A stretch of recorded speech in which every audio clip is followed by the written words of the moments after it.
Hi, I'm David, and if you scroll past this part of the video, you'll find my reading of Remembrance by Marshal Lance. The logline says, "Nightmares stalk a man who struggles to live with a past mistake." It's a short film, and something to note about it is that it's a first draft. And the thing is, uh, the problem with first drafts, or rather the characteristic of first drafts, because they're intended to be bad, is the fact that they are referred to as vomit drafts. So what I really want to mention is the fact that this review is not meant to be reflective of the writer. If every writer was reflected by their first draft, if their qualities were reflected by the first draft, Stephen King would be bad. All right, Sondheim would be just a regular dude. Right, so just need to mention that this is just a first draft. There's so many directions that this thing can go. I myself believe that it can definitely improve. I believe that's easy for it to improve.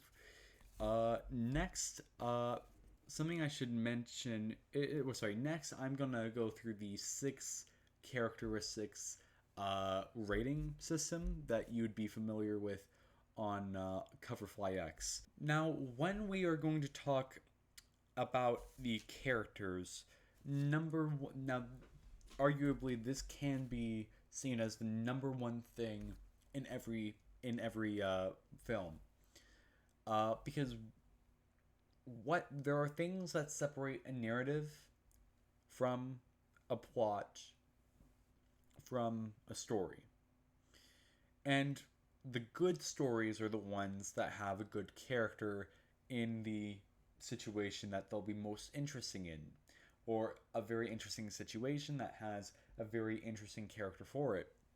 The problem here is the fact that Daniel is more or less an everyman. And the way I mean this is the fact that, how do I say it? He's not flawed. And you could say, oh yes, he is flawed because he has all this trauma.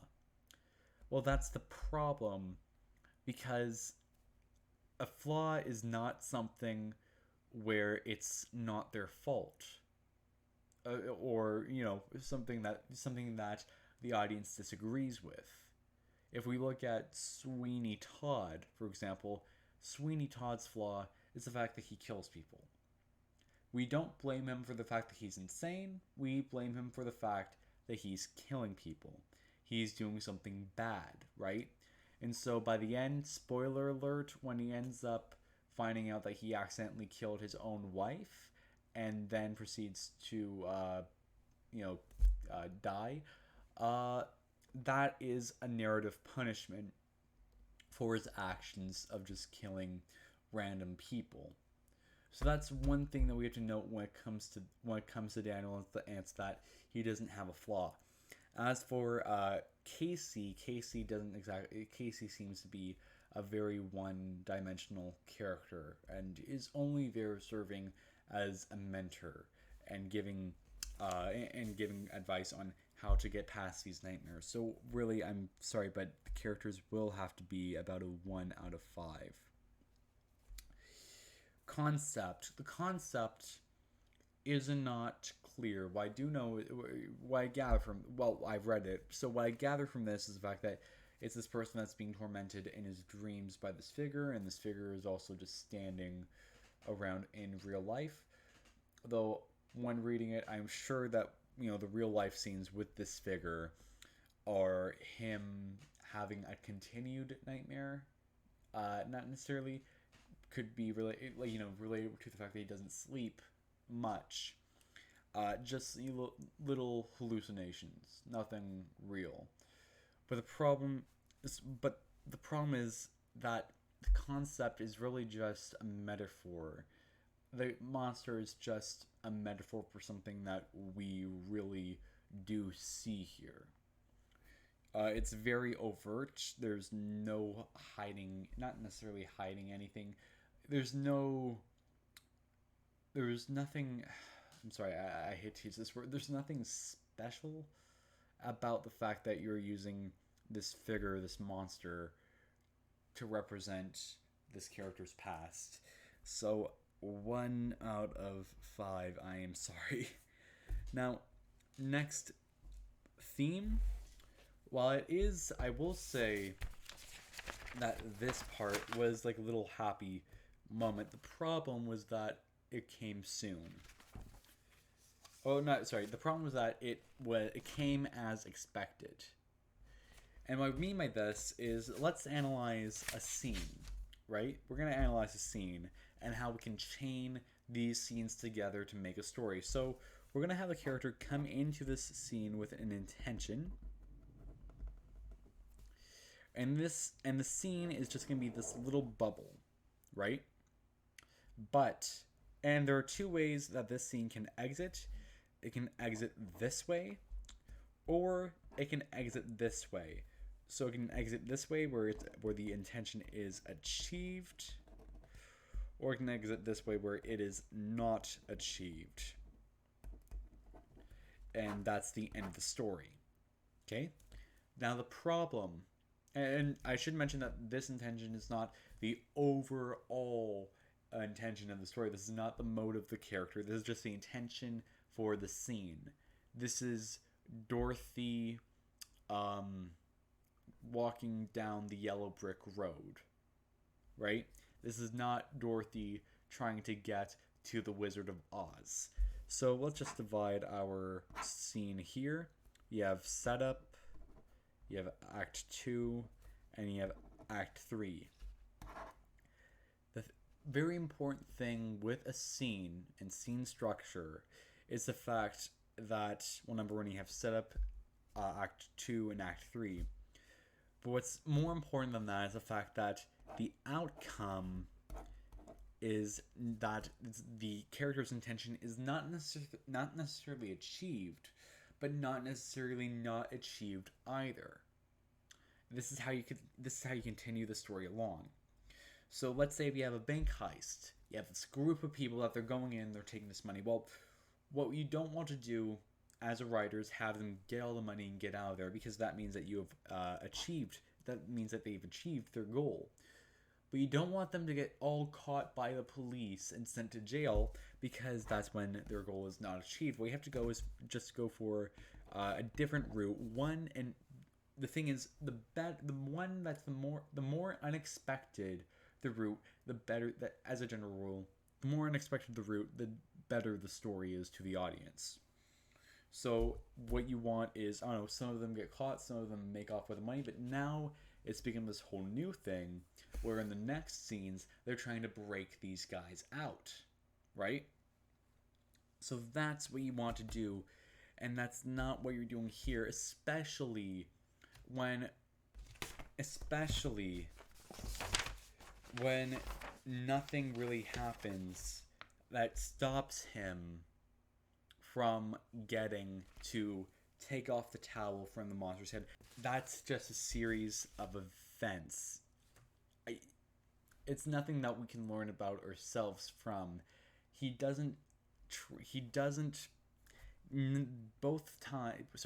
nothing that really guides him onto another path.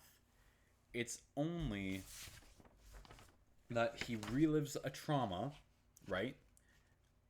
And then he takes the mask off the figure. What you need is more. You need him to be on the path to try and defeat this figure, or else the intention isn't clear. The story, the plot, it's not clear. It's like watching a movie but not knowing what's happening, even though the writer has tried their best. The problem is their best isn't enough, and they don't know that they can do much better. So, plot 1 out of 5. Dialogue, I've covered this already. Dialogue is very interview based, and there's a lot of info dumping. You really need to learn how to show, don't tell. All right. So 1 out of 5. Don't take any of this personally. This is just a review.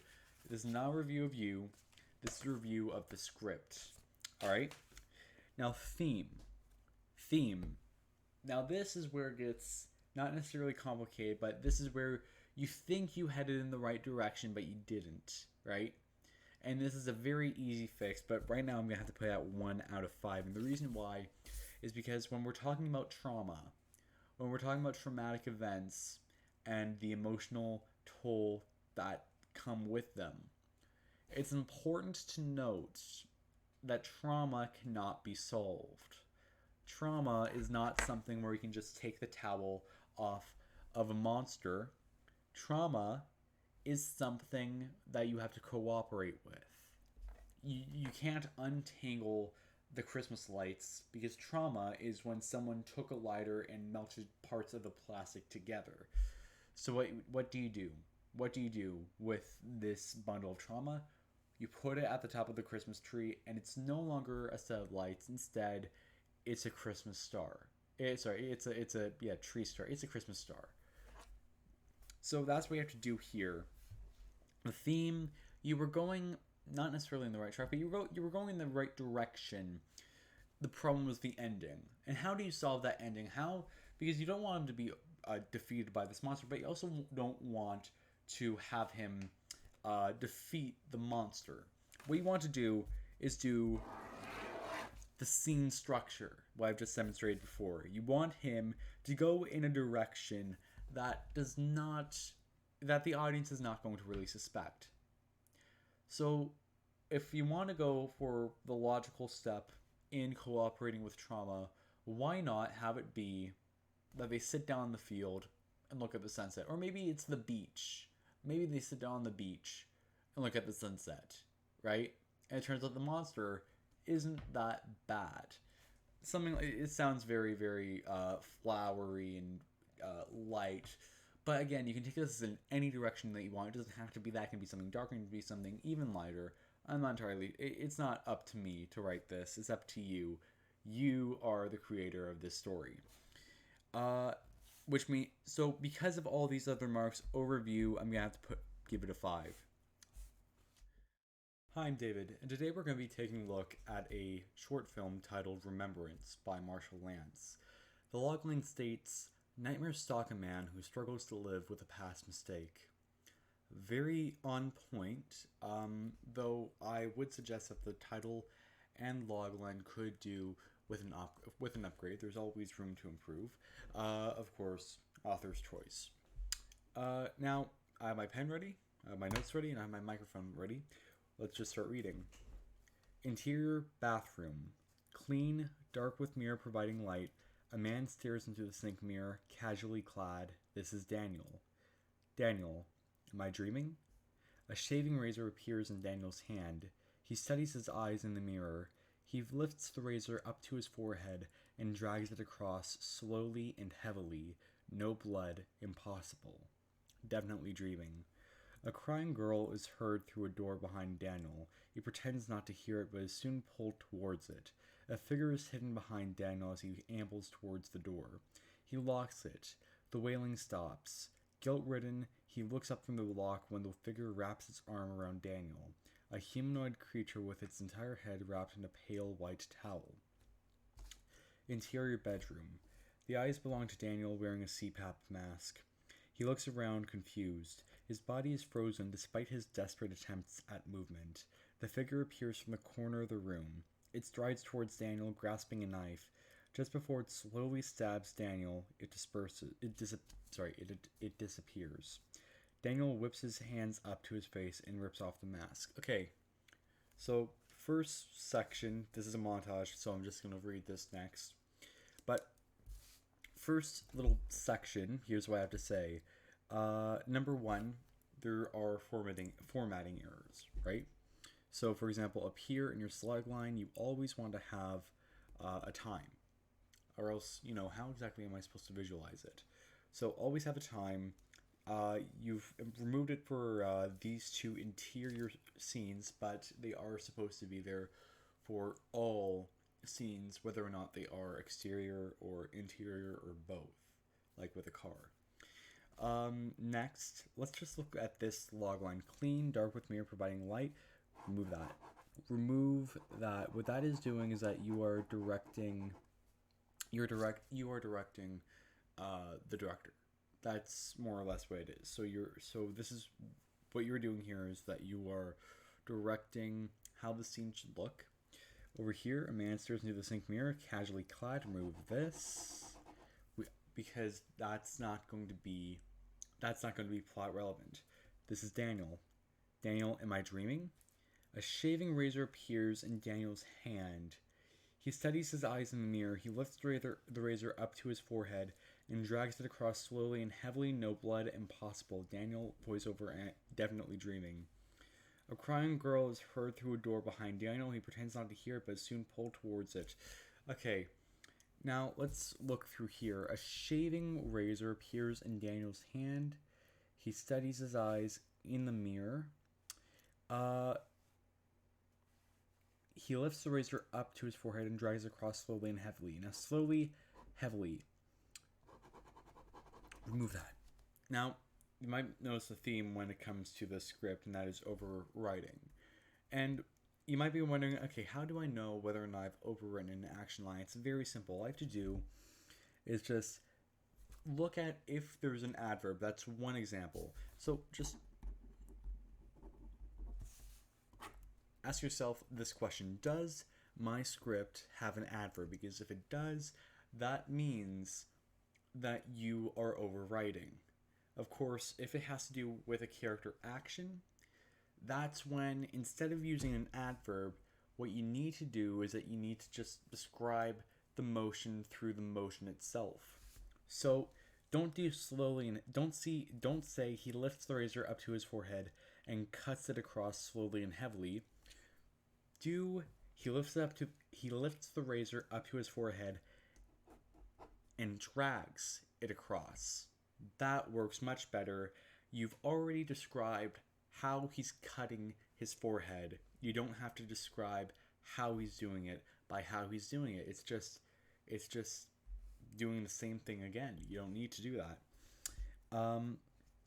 Crying girl is heard through a door behind Daniel. He pretends not to hear. Okay, now here, let's look at the Chekhov test. This is a little test I like to do, where we're going to just see what things that you have established in a given part, and we'll see if you have referred to them or tied them up in some way throughout the plot.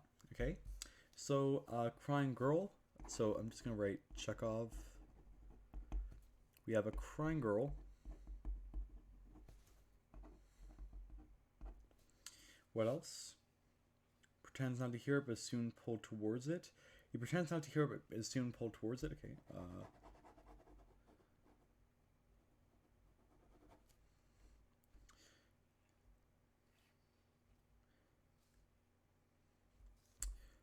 Figure. He locks it. The wailing stops. Guilt-ridden. He looks up from the lock when the figure wraps his arm around Daniel, a humanoid creature with his entire head wrapped with a pale white towel.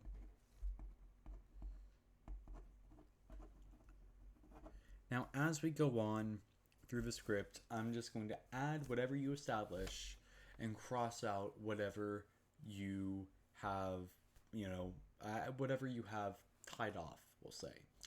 And if there are any points that are not crossed off, that's where you're going to have to improve.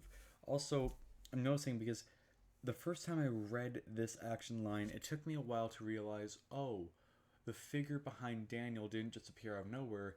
It was hidden behind Daniel. He already mentioned it up here. Now, the problem here is that, what this points out is a problem, and that is, I'm noticing that your action lines are paragraphs. That's not what you want to do. If you look at your script, we can see that you are writing your action lines paragraph, and then dialogue, paragraph, right? That's not what you want to do. What you want to do is that you want to write lines. That's why they're called action lines. So what you do is that you just do one line about an aspect or something, an action that's happening, right? Another line, some dialogue maybe, another line. That's how you're supposed to do it. Because in the end, what this is exactly what it is. It's a script. It's a screenplay, but more importantly, it's a script. And what this is like all scripts, it's a set of instructions. You're going to have the director reading it. You're going to have actors reading it. What you don't want to do is that you don't want to take it overboard and direct you don't want to micromanage. Unless if it's pertinent to the plot, you don't want to micromanage. So we'll touch on that later. Interior bedroom. I'm not going to repeat about the time thing. If you made a mistake once, I'm not going to be the kind of person that's going to repeat every time you make that same mistake. The eyes belong to Daniel wearing a CPAP mask. Typo. There's supposed to be a dash here. The eyes belong to Daniel. Let me just... Oh yeah, I've already read this, so I can go through this. The eyes belong to Daniel. Now, he's wearing a CPAP mask, and we know from what you're saying, the eyes belong to Daniel. So what that implies is that we're focusing on his eyes. You might be trying to direct the camera. Again, remove that aspect, because why do I need to know that the eyes belong to Daniel when you can write David lies in bed wearing a CPAP mask, or David lies in bed to sleep wearing a CPAP mask? That would make sense. Now, as for the CPAP mask, what that also means, we're just gonna put CPAP in the Chekhov list, and if you don't touch back on that CPAP mask, that's something that you have to improve on.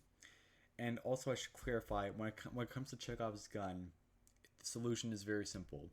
If it's not pertinent to the plot, if you have a gun hanging on the set of a play and does not go off during acts 2 or 3, then you need to remove it entirely. That's all you have to do. So if you have the CPAP thing that we don't see anymore, just remove it. Why is he wearing a CPAP mask? I could imagine if you have some sort of knowledge where it's like, oh, it means that he has, let's say, this is a frequent thing, the nightmares, right? Well, personally, I don't know this. How can you expect everyone that reads your script to understand that, oh, the CPAP thing means that he has nightmares often, if that's what it's about, right? But even then, only keep it if it's going to be in the plot later. He looks around confused, his body's frozen despite his desperate attempts at movement. The figure appears from the corner of the room. It strides towards Daniel, grasping a knife. Just before it slowly stabs Daniel, it disappears. Daniel whips his hands up to his face and rips off the mask. Okay, your descriptions for the actions are good. They don't have any sort of adverbs. Now let's look at here. The figure appears from the corner of the room. It strides towards Daniel, grasping a knife. Just before it slowly stabs Daniel, it disappears.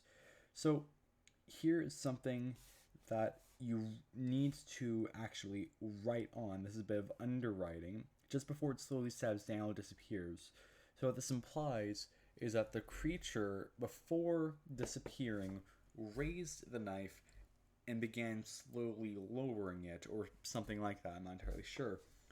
But all you've described is that it's going towards Daniel with a knife, and then all of a sudden it's about to stab him and then disappears. You might want to elaborate on there a bit. Cut 2. Now, cut 2, this is a transition line. And what I really need to point out is that I can already see next to his bed, so this is probably taking... this is probably being at the exact same... This is happening all in the same time. The same time frame, right? The problem with cut 2 is the fact that cut 2 implies that you are going to a different time. So I could say Stacy drinks her slushie and looks at Alice. Stacy, you really want to know, huh? Cut 2, interior warehouse night, right? That's where it would work, but not if I do in cut to. We look at some other place in the diner, and another friend is coming in, right? That's that's not going to work. So just you have to remove cut to. If it's not taking place at a different time, remove cut to. Montage. Okay, montage. I'm gonna write this here, but this is not exactly about. Um, this is not exactly about the writing itself. This is more about cinematography. Cinematography. If you don't have multiple montage, if you've established a style that, this is in the beginning. So if you already have an established style that includes montages, you're going to use those montages again. Of course, this you can ignore this entirely. But at the same time, if you are going to need the show don't tell, if ever at any point I'm going to tell you, hey, show don't tell, that's probably what you're going to have to replace with a showing moment, not just a montage of. I'll have to read this bit. Next to his bed, feet put together, he falls to the floor and begins doing push-ups aggressively. In bed, scrolling endlessly on social media, checks the time on his phone. 4:50 a.m. He rubs his eyes. More push-ups, more intense. Standing by the window, takes a deep, controlled breath. He checks the time. 4:59 a.m. Pours a glass of water carelessly. Water spills on table. More push-ups, more intensely. Scrolls once more through social media. Water crashes into an empty glass.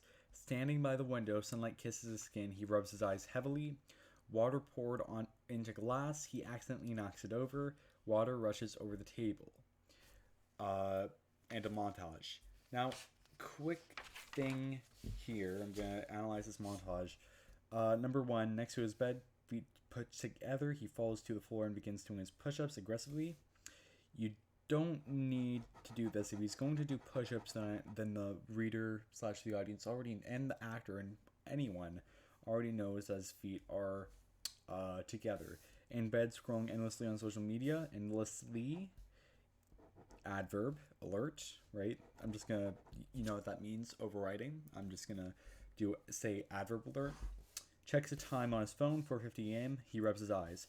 More push-ups, more intense. Standing by the window, takes a deep, controlled breath. He checks the time, 4:59 a.m. Pours a glass of water carelessly. Water spills on table. Carelessly. Now, what I'm assuming is that with rubbing his eyes and the fact that it's 4:50 a.m., this is because he's tired.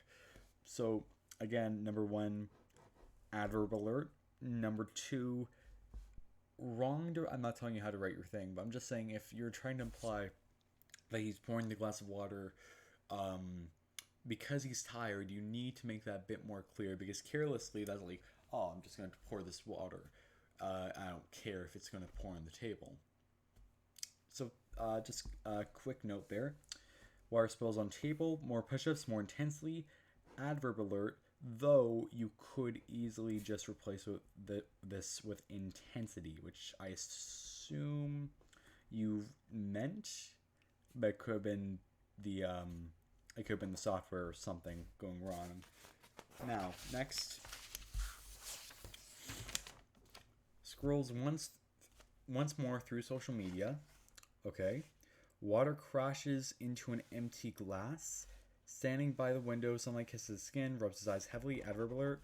Water poured into glass. He accidentally knocks it over. Water rushes over the table. Now, another thing, a very important thing, is the fact that in a montage, you can use slug lines. If it's taking place in another place, right? Like a kitchen, use a slug line, because first time reading this, it took me a while to realize, oh, he does not have a sink in his bedroom. He is likely in his kitchen.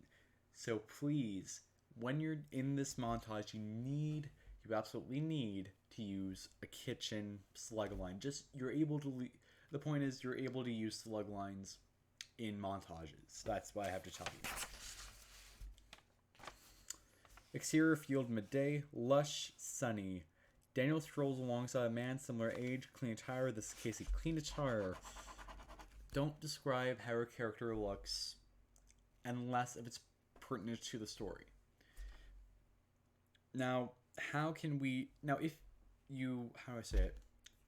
If you are absolutely sure that it's going to be pertinent to the story, then you might want to describe exactly what, exactly the single thing or the single two things that they're wearing that are going to be pertinent to the story. But don't describe their clothing anywhere else. Now, if you, and I understand that this is your baby, right? But the problem with it is the fact that you want everyone to see your baby, your beautiful baby, the way you see it. It's this beautiful thing that you've created. The thing is, I'm sure that there have been times when you walk through a mall or go on an airplane and there's always the crying baby in the back, right? No one wants to see your baby the way you do. They just want to read your script and see where it goes. That's the best analogy. It's a very strange analogy, but that's what I'm going to have to work with now that I've said it. This is Casey. Daniel, I can't sleep, and when I do, I can't bear saying it. Casey, a dream. Daniel, a nightmare, the same false awakening each night. Casey, what do you see? Daniel, a reminder I tried the exercises to suppress it, but keeps chasing me. Casey, try any complex physical maneuver. By focusing on moving your physical body, you may be able to trick your brain into entering a conscious state, an escape route from the dream, and time how long you sleep. Daniel, I'll try. Okay, now, oh god, I'm sorry. Now, this is the first draft, alright? What I'm going to say is not going to be, I don't want, this is not going to be, you shouldn't be hurt by this. This is just the first draft. There's a reason why they're called vomit drafts. Upgrade the dialogue. What we see here is, well, let's see. We have one thing, which is info dumping, ID. And info dumping is actually a bit more common than I hope it would be. Where, well, number one, we can see that this is a symptom of not outlining. So that's what you need to do. I'm just going to add this to the notes.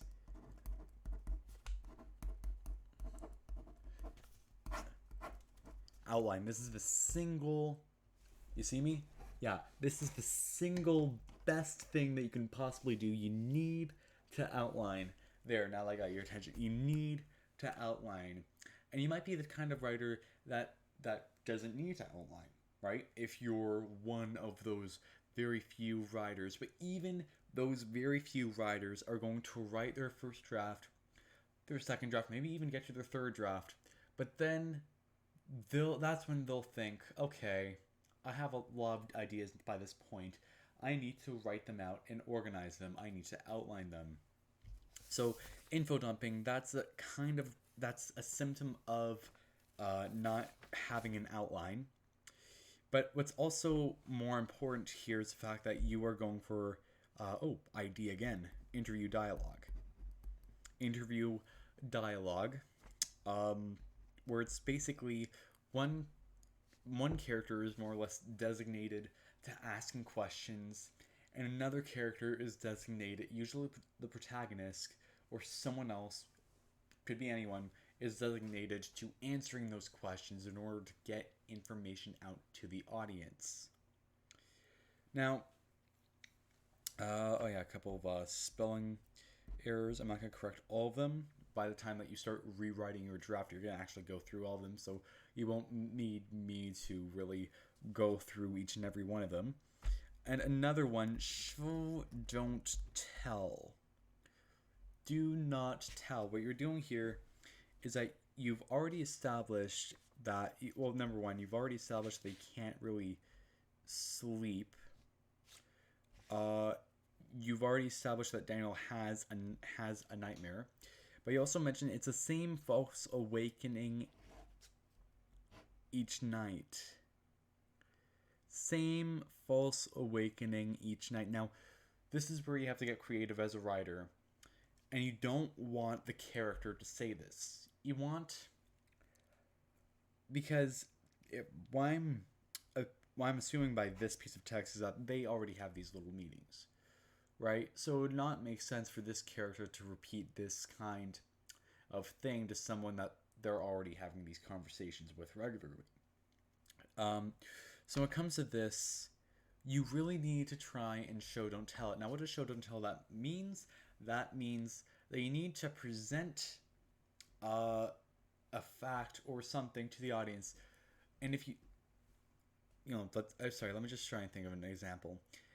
Show don't tell is basically it it, it it messes with your dialogue, right? So you need to not tell it. Instead, you have to show it. You have to show it somewhere during the plot. So let's say you have. I saw this movie once. Something.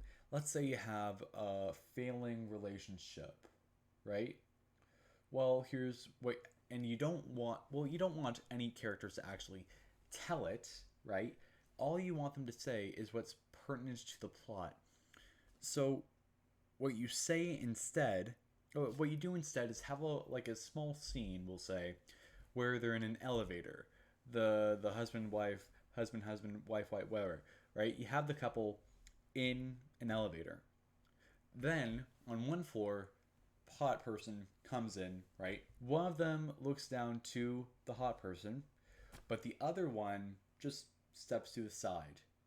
That's how you can. That's one example of how to show a strained relationship. So trying to apply that same thought, nonverbal storytelling to your thing.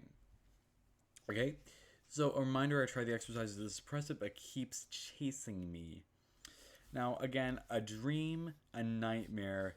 Okay, so here's another thing that we see: a nightmare, a reminder, a nightmare, a reminder. It repeats, and there's not that much. How do I say? When you have something repeating, it's not that great. It's not that great. It seems very superficial. So, uh, a reminder, a nightmare. Try and keep it to one of the two, because when you have the same character repeating the same little convention, like the same obvious convention, not something minor, but this is kind of something that if the audience hears this, that's when they hear the script, and that's not good, right? Keep it to one of them. Don't repeat the convention. Now, my biggest pet peeve is when it comes to this piece of text, and automatically Casey dumps a whole lot of information on us, right? He dumps all this information you answer my question? Okay, here's all this information related to your thing. Again, that's another symptom of info dumping. What you should do is show, don't tell. All right? Let's read through what he says here. By focusing on moving your physical body, you may be able to trigger your brain to entering a conscious state and escape from the dream in time how long your typo. I'll try. Casey stops walking and faces Daniel. Casey, I wish you'd call more. I'm not just a therapist, I'm your brother, you know. Daniel, speech therapist. Casey, smiling, still therapist. Casey, I better go. Liz will be wondering where I am. Daniel, how's the job hunt she's on? Casey in the running for a job in Colorado. Okay, now the next bit of dialogue, right? Casey stops walking and faces Daniel. You can shorten this.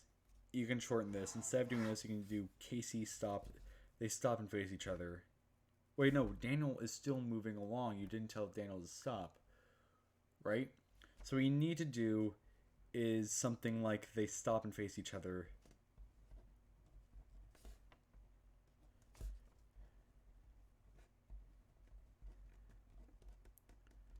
And what are we going to know from here? Well, we'll see from this dialogue, the first person that speaks, that's kind of a little cue to the actors that they know that Casey's the one that initiated both of them stopping to look at each other. Speech therapist. I'm sorry, this is another little pet peeve because you already dumped all this info right here. I'm not just a therapist, I'm your brother. You could have saved yourself. You could have saved yourself.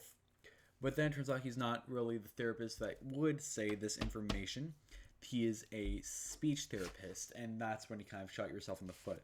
So also, Chekhov's gun, speech therapist, right? So I'm just going to write this here, speech therapist.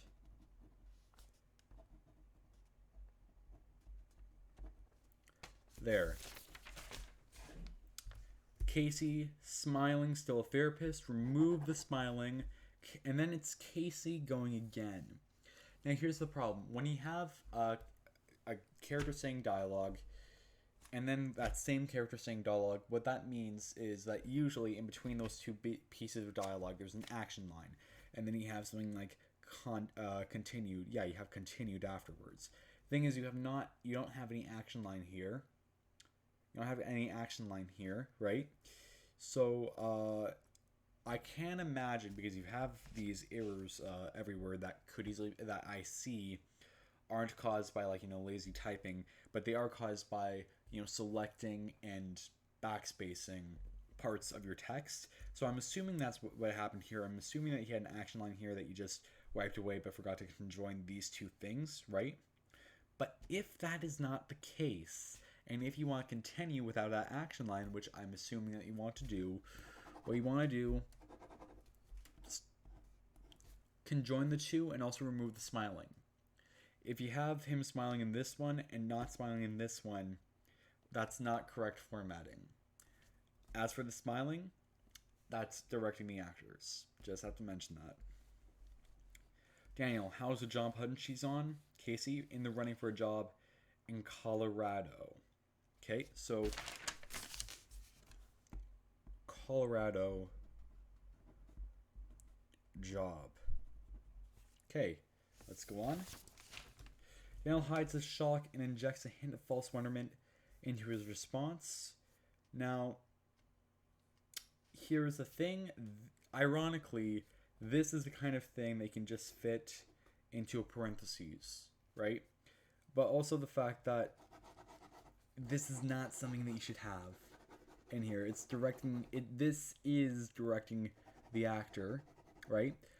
But I'm assuming that it is, pertinent to the plot, that Daniel, doesn't feel good about this, but wants Casey to know. It wants Casey to think that he's, excited about this, right?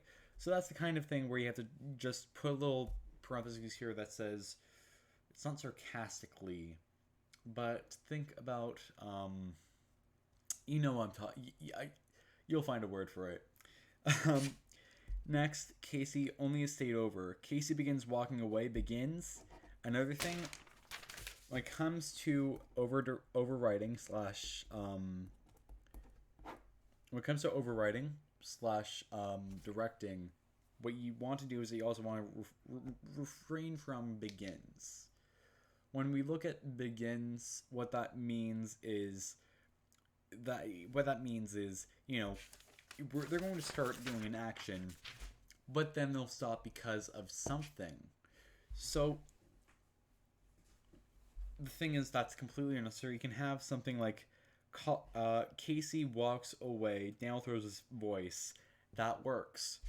So just remove begins walks away. Casey walks away, Daniel throws his voice. How's she doing? And because we have this dialogue from Casey right here, we know that he's still there. We know that he didn't exit the scene, right? So Daniel throws his voice. Daniel, how's she doing? Casey she'll take more time to forgive. Daniel stands alone with Casey leaving behind him. He stares into the distance and sees the figure. All right, so that's a good thing that you've checked off. The figure appears to be something important, so I'm going to cross off the checkoff list, right? Daniel stands alone with Casey. Now let's just analyze this small bit. How's she doing? She'll take more time to forgive. This may be a typo the way that you see it. I'm not entirely. What and depends on what way. Subjectively, it's not a typo. Objectively, it is. And what I mean by this is that these are instructions that you're giving to an actor. So when you have, she'll take more time, space, comma means space, so she'll take more time to forgive. That's also the kind of thing where you could just have a period instead of a comma. That would work actually better than a comma. Just put a period there. Daniel stands alone with Casey leaving behind him. You were able to just say as Casey leaves. So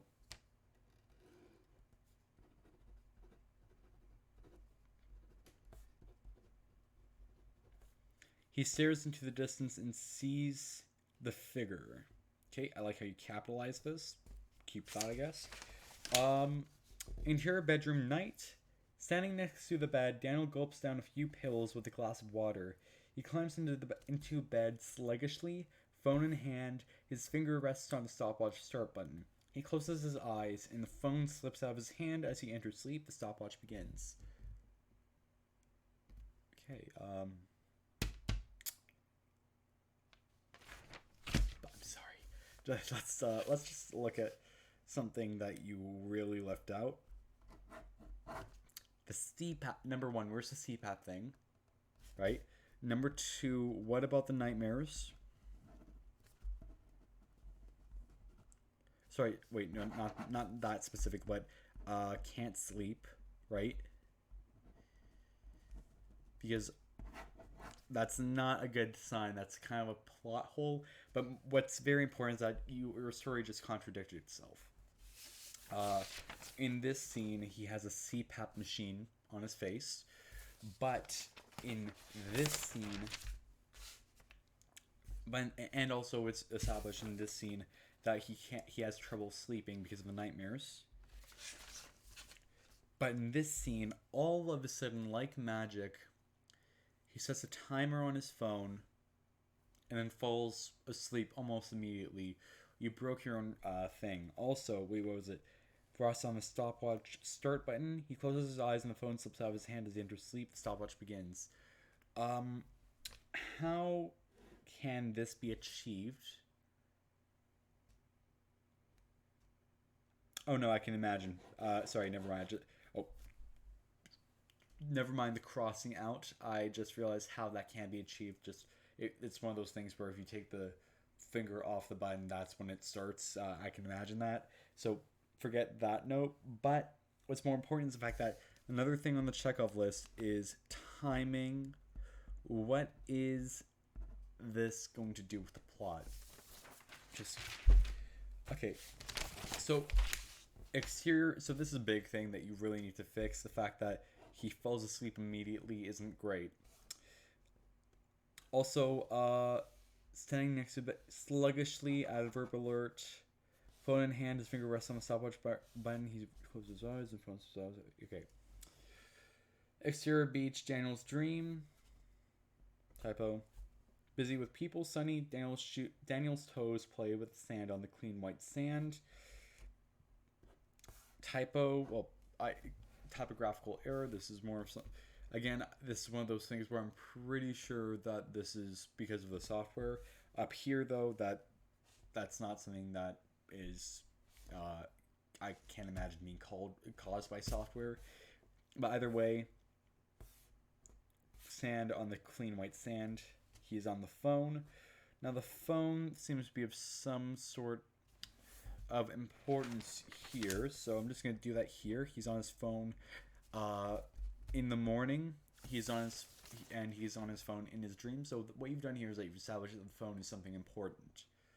And if it ends up not being something important, just like Chekhov's gun, you've made an empty promise to the audience.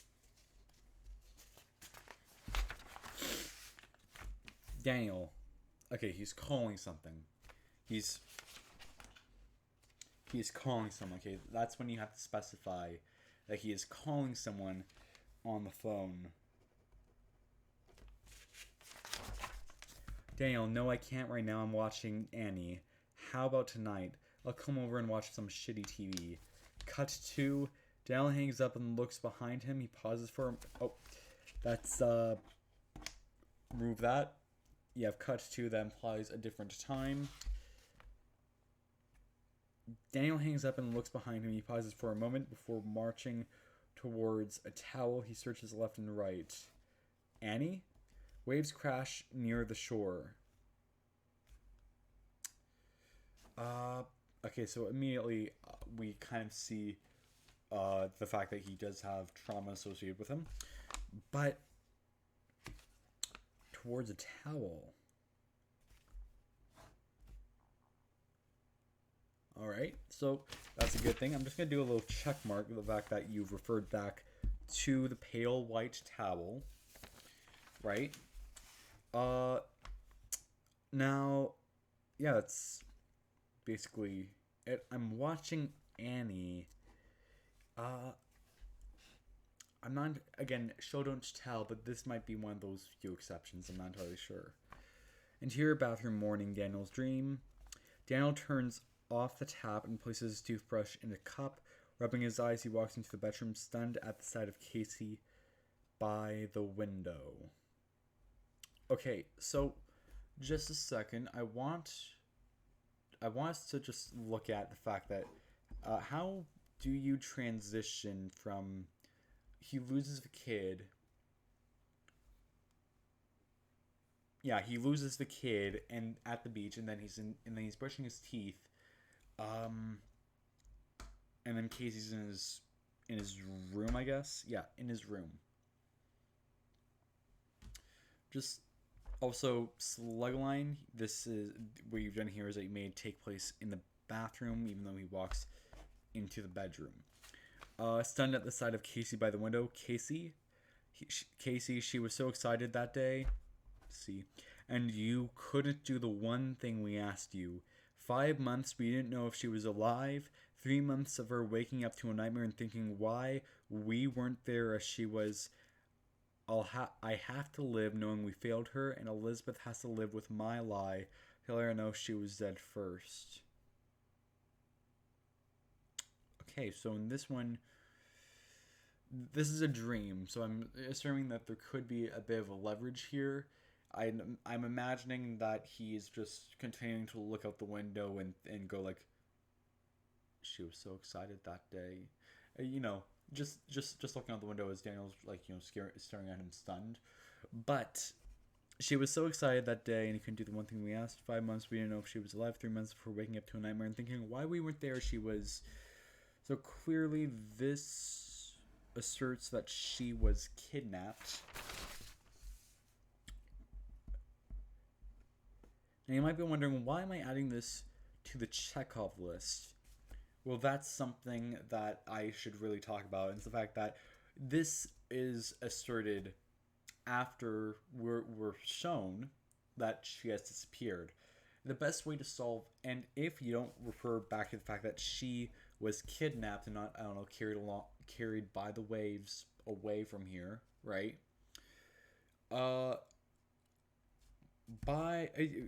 If you're asserting that, that means that there must be a bit more to this. Like, who are, I don't know, like, were there others? What have the police done? Something like that. But the point is, you've asserted that she was kidnapped after we see that, she's just gone. Which means that does, just that aspect alone has to be added to the Chekhov list. Does this have any impact on the story later? And I have to live knowing we failed her, and Elizabeth has to live with my lie till I know she was dead first. Again, we do not know who Elizabeth is, though, again, I could imagine the way I'm imagining that scene, that could be fine. Letting her know she was dead first.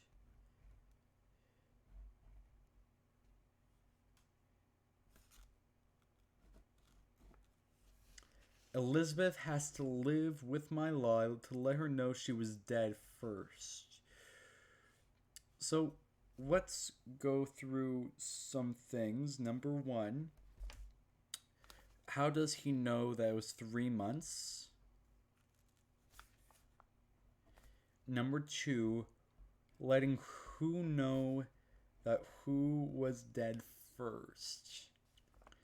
And first, I was first assuming that, Casey was being kind to, Elizabeth and, saying, it's fine, she died first, right? Or something gruesome like that. But then you point out that Elizabeth is still alive, or sorry, first before Elizabeth, like, is this Elizabeth on her deathbed, but then Elizabeth is still alive? You're making the audience go in all of these circles when all they need to know is the fact that this scene is narrative punishment for Daniel. Not narrative punishment, more Daniel's trauma. It's exposition on Daniel's trauma. Daniel, distraught, stares at Casey. How could you lose her? How could you lose her? Again, I'm imagining that Casey is still looking out the window. If that's what you wrote here, I think that's a great thing. A towel wraps around, towel again. Going back to towel. At this point, I think I may just crossed it off the list. Let's see about it on the monster's head. Pulls him back with an unreal force. Interior bedroom night, Daniel's reality. He wakes up misty-eyed and looks over to his... Okay, now, wait, just a second. How do we know that this is reality? The audience are seeing this on the screen. The audience are hearing this, but how do we know? Do you have any cues on how we know that whether or not it's a dream or not?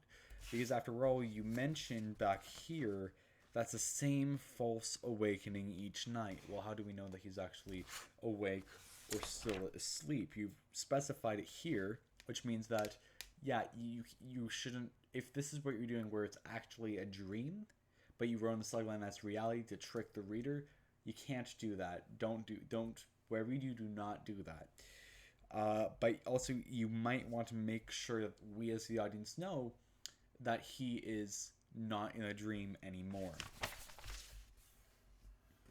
He wakes up misty-eyed and looks over to his phone that is face down on the floor, picking it up. Stopwatch reads 1 minute and 2 seconds. Now, 1 minute and 2 seconds. I understand that might sound like a bit of a boss when it comes to the Chekhov's rule, but this is how you can trim out the fat and get to the meat of your story, right? 1 minute. What is the significance of 2 minutes, right? 1 minute, 2 seconds. That's 62 seconds, right? But no matter how you analyze that number, 62, 1 minute and 10 and 2 seconds, 102, no matter how your audience analyzes that number, if that number is important at all, like you would see in most screenplays,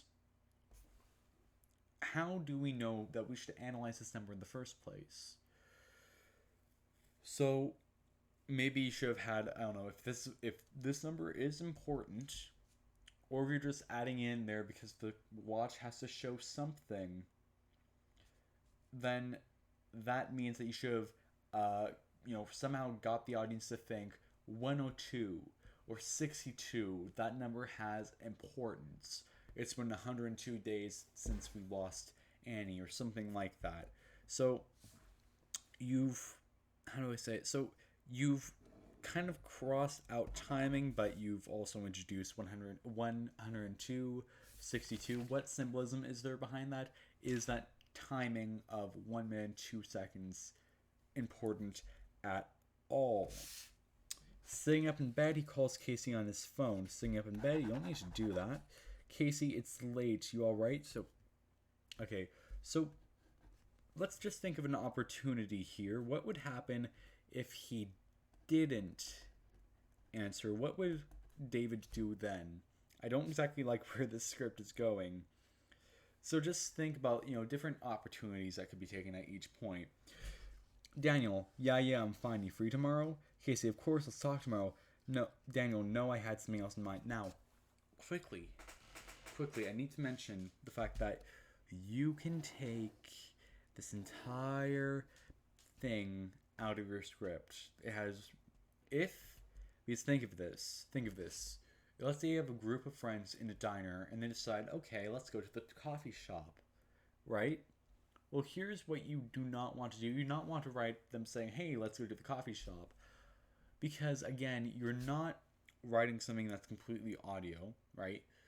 You have a screen, okay? You have something that the audience will see. So what you want to do so this is entirely unnecessary, entirely because of this slug line. All right. So if I'm an audience member, think of it this way: would this piece of dialogue have been necessary if the next scene is going to be exactly what they're establishing here, that they're going to be not on a walk in a field, right?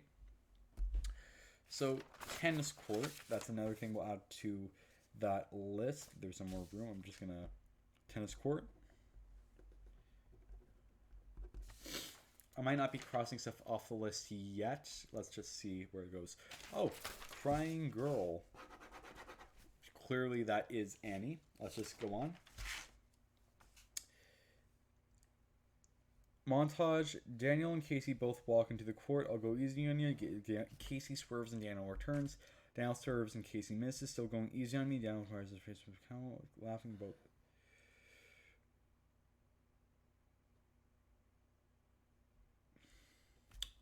Okay, how do I... Okay, so you have a montage here, right? So that solves the Chekhov point on the list, right? Even though that montage bit was not really important, it's more from a cinematographer's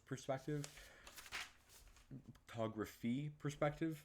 But what's important here is that you have this whole thing that's not about what's happening. This is not about the story. This is just them playing tennis, right? This is not important. Is important that Casey served and then Daniel served. Is important that Casey is going easy on Daniel. Just note that, because so far this already seems this part of the montage seems very, very unnecessary. Now, laughing, they both sit down by a cage by the court, cooling off. Now, I'm just gonna quickly guide you through here, because let's say if you decide to remove this part of the montage, what's gonna happen here, where you want Daniel to look around and spot the figure through the cage, and then he grows worried. Well, you're able to remove that thing altogether. Jesus. Wait, I'm sorry, wait. I just read this slug line, which means that you could actually remove this entire thing. Remove the tennis scene. Casey is not info dumping, which is, I'm just going to have to assume is part of his character, right? Casey's not saying anything new to Daniel. There's no progression made in the story. All that's being said is they play tennis. Of course, you could keep that scene if that becomes relevant. Did I add tennis court? Okay, now let's keep on going. Interior bedroom night. Daniel lies in bed, hand hanging over the edge. Okay, I add that to the checkoff list. Hand. Interior bathroom, Daniel's dream. Daniel standing by the sink, looks up to see a clock at the ceiling, 6 o'clock.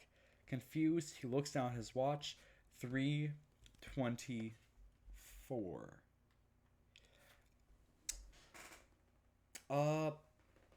Okay, so why would he be confused?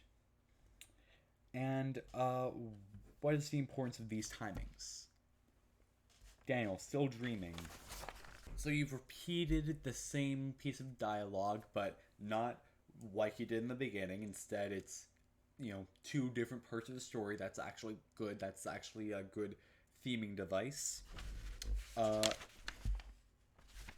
He looks out a window. The figure stalks him outside. Daniel stay out. So I'm just wondering, because let's say, because would your character right away see that thing outside and yell stay out? Or let's just let's just think about this scene, because if you had someone that is talking to himself through voiceover, right? So he's thinking this, and then he sees something and he yells, "Get out!" when he's like, supposedly in this quiet space, his bedroom.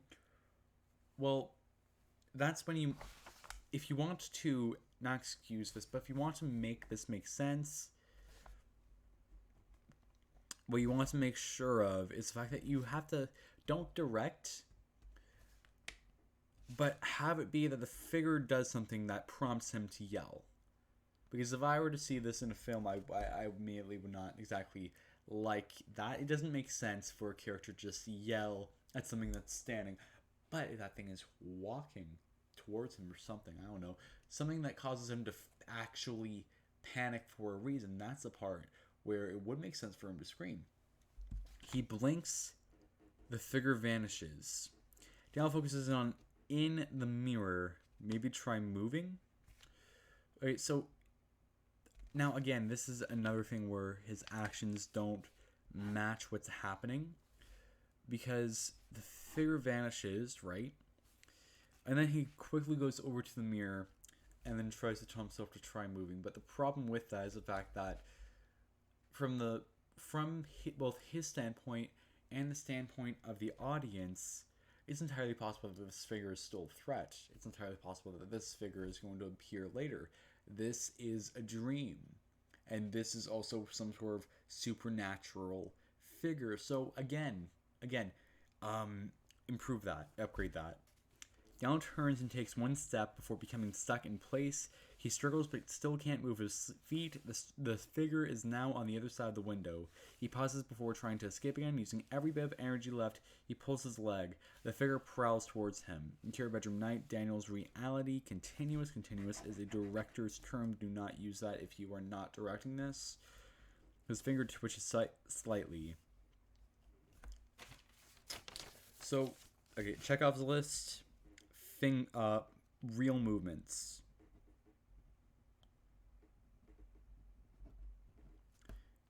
The fact that there are certain things in his dream that cause him to move, like twitch a finger, in real life, that is something. Do we need to know that his finger will twitch? Do we need to know that he moves in real life later? Let's see. Interior bathroom, Daniel's dream. Continue. Okay. The figure, now picking up, reaches Daniel, stares at him, then stabs Daniel's stomach with a conjured up knife. I wrote upgrade here. I'll get back to that. Interior bedroom night, Daniel's reality. He wakes up, eyes still open. He contemplates. The exterior tennis court, Daniel's memory. Daniel's memory, that's not when you use the term memory. What you do is that you just use flashback.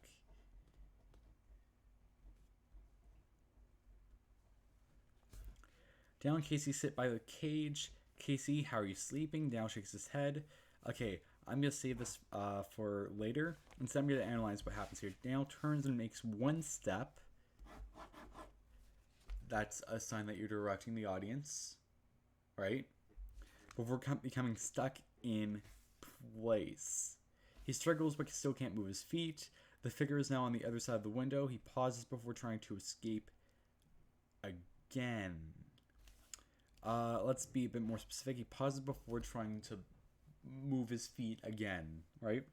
Using every bit of energy left, he pulls his leg. The figure prowls towards him. Interior bedroom, night, Daniel's reality. His finger twitches slightly. Interior bathroom, Daniel's dream. The figure, now picking up speed, reaches down, stares at him, then stabs Daniel's stomach with a conjured up knife. Now, what's important here is that we go back to what this is. The problem with this action line is the fact that the reason why I wrote upgrade is the fact that this is the kind of thing where you need to give instructions, right? Again, this is a script. So what you want to do is refrain from this. You have to do line by line. The figure picks up speed, reaches Daniel.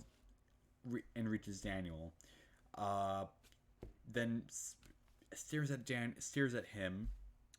What's the importance of him staring at Daniel, and then stabs Daniel's stomach with a carved up knife. Then that's another sign of overwriting. Just ensure that you are doing line by line. The way that you're right, this is more not necessarily a formatting error, but it is kind of a formatting error in the sense of like writing past tense on a screenplay. You don't want to do that. Interior bedroom night, Daniel's reality, wakes up startled, eyes open, he contemplates. Okay, tennis court. Daniel and Casey sit by the cage. How are you sleeping? Daniel shakes his head. You need to see things how they are, not how you'd like them to be. Not to suppress it or to move on from it, but to live with it. A simple, understanding mistake that grew into something out of your control. When it comes down to it, there's only one responsible, and he's gone. Okay, number one, who is this he? Is it the kidnapper or something? I'm not sure. You've never elaborated on that. Number two, again, info dumping. It was just one small thing, a shake of the head, that led to something long. That's a bit of a warning sign. Interior bedroom night, he closes his eyes. Exterior field midday, Daniel dream. Windy, Daniel stands a short distance from the figure directly facing each other. Daniel walks up to the still figure now facing right in front. Daniel unwraps the figure's head. Nothing. Daniel stands alone. He closes his eyes and breathes the fresh air. Interior bedroom morning, Daniel's reality. He opens his eyes looking fresh. Exterior field midday. Daniel sits down in the field, fiddling with torn grass.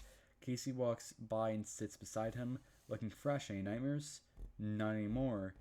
Casey sits down next to Daniel. Casey, I remember how Mom taking us here. It's changed. Haven't noticed. That's because he never left. Not yet? You moving? Found a place not too far from here, but far enough. Why? I can't just stay here. Living in memory, I just need change. I know what you mean. Liz got the job, and that's a big one. I'll be moving with her. Dale nods silent. You'll be okay. Dale nods and lies down. He tips his hat over his eyes, hands behind head. Casey lies down beside him. What do you see? Insert cut. I'm not entirely sure if you as a writer should use this. I don't know what this means. Dale and Casey playing tennis. Young brothers playing. A reminder. Fade out the end. Young brothers playing. I'm not entirely sure if you're elaborating on what's happening here or if this is actually a song. If this is a song, leave it out. That's for the director. That's for the cinematographer. That's for all of that. A reminder. Oh, okay. That brings us back to what happens on page 2. That's nice. But I'm going to have to go over this entire thing. Either way, is this great? This is recording. But interior bedroom night. He closes his eyes. Exterior field in the day. Windy. Now facing right in front. Unwraps the figure's head. Okay, that takes off the pale white towel. Right. Nothing. Daniel stands alone. He closes his eyes and breathes fresh air. Fresh. Now, we'll really have to get back to this whole scene because I find that there is a problem with it. Daniel sits down in the field, fiddling with torn grass. Casey walks by and sits beside him, looking fresh. Any nightmares? Fiddling with torn grass. How does this affect the story? Again, I understand I sound very bossy with this, but when it comes to small details, the best, not necessarily the best story. I'm not entirely sure if it's the best stories, but the best possible thing to do is make sure that as many things as possible are working together in this web. Why is he filling with the torn grass? Well, it's because it means, it will not necessarily means, but it's because of all of this and things like that, right? Not anymore. Case remember, while I'm taking this here, it's changed. I haven't noticed. It's because he never left. Not yet. What you moving? Found a place not too far from here, but far enough. Why? I can't just stay here living in the memory. Just need change. Okay, now here's the thing. You have info dumping right here. You know what you mean? Liz got the job. And that's a big one. I'll be moving with her.